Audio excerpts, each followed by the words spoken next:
آیت کریمہ جو میں نے آپ کے سامنے تلاوت کی سورہ الفتح کا آخری رکوع ترجمہ سماعت فرمائیں۔ اللہ پاک ارشاد فرما رہے ہیں محمد رسول اللہ، محمد اللہ کے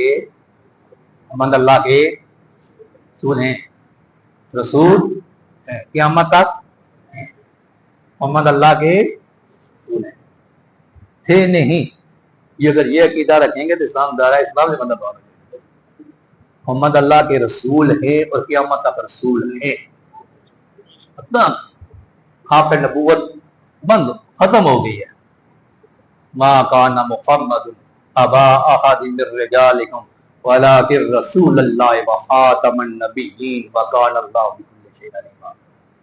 ختم نبوت کا تاج پہنا کر میرے کریم نبی کو دنیا میں اللہ پاک نے مبعوث فرمایا، نبوت کا دروازہ بند ہو گیا ہے۔ اب اگر کوئی کانا دجال آ کر اعلان کرے تو وہ جھوٹا ہے، وہ فراڈی ہے۔ اس لیے اللہ نے قرآن میں فرما دیا ما قال محمد۔ امام اعظم ابو حنیفہ علیہ رحمہ آپ سے کسی نے اس حوالے سے بات کی ختم نبوت کے حوالے سے، تو آپ نے ایک بڑی خوبصورت بات کہی کہ اگر کوئی حضور کی ختم نبوت پہ کوئی شک کرے، کوئی دلیل مانگے کہ حضور اللہ کے آخری نبی ہیں، رسول ہیں، اس پہ آپ ہمیں دلیل دیں، تو امام اعظم ابو حنیفہ فرماتے ہیں دلیل مانگنے والا بھی کافر ہو جائے گا۔ گویا کہ اللہ پاک نے کہہ دیا قرآن میں ما کان محمد ابا احد من رجالکم ولکن رسول اللہ وخاتم النبیین۔ گویا قرآن کی نصیحت پہ وہ کیا کر رہا ہے جی؟ شک کر رہا ہے نا، اس کی وہ دلیل مانگ رہا ہے۔ تاجدار ختم نبوت، اچھا بولو، تاجدار ختم نبوت، تاجدار ختم نبوت، تاجدار ختم نبوت۔ فرمایا محمد رسول اللہ، محمد اللہ کے رسول ہیں، والذین معہ، وہ جو آپ کے ساتھ ہیں، اشداء علی الکفار، وہ کافروں کے مقابلے میں کیا ہے جی؟ سخت ہیں، رحماء بینہم، آپس میں وہ نرم دل ہیں، تراہم، تو نے دیکھے گا، رکعاً سجدا یبتغون فضلا من اللہ ورضوانا، تو انہیں اس حال میں دیکھے گا، کبھی رکوع کرتے ہوئے دیکھے گا، کبھی سجود کرتے ہوئے دیکھے گا، سیما فی وجوہ من اثر السجود، ان کے ماتھوں پہ سجدوں کے نشانات ہوں گے۔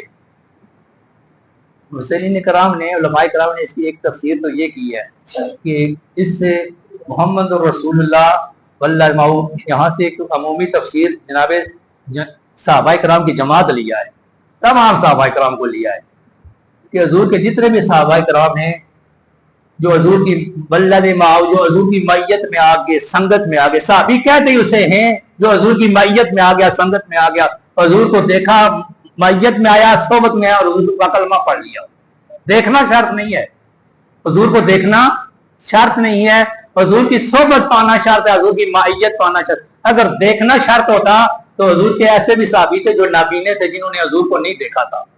اگر دیکھنا شرط ہوتا تو کیا آپ یہ وہ صحابی نہ ہوئے؟ وہ بھی صحابی ہیں۔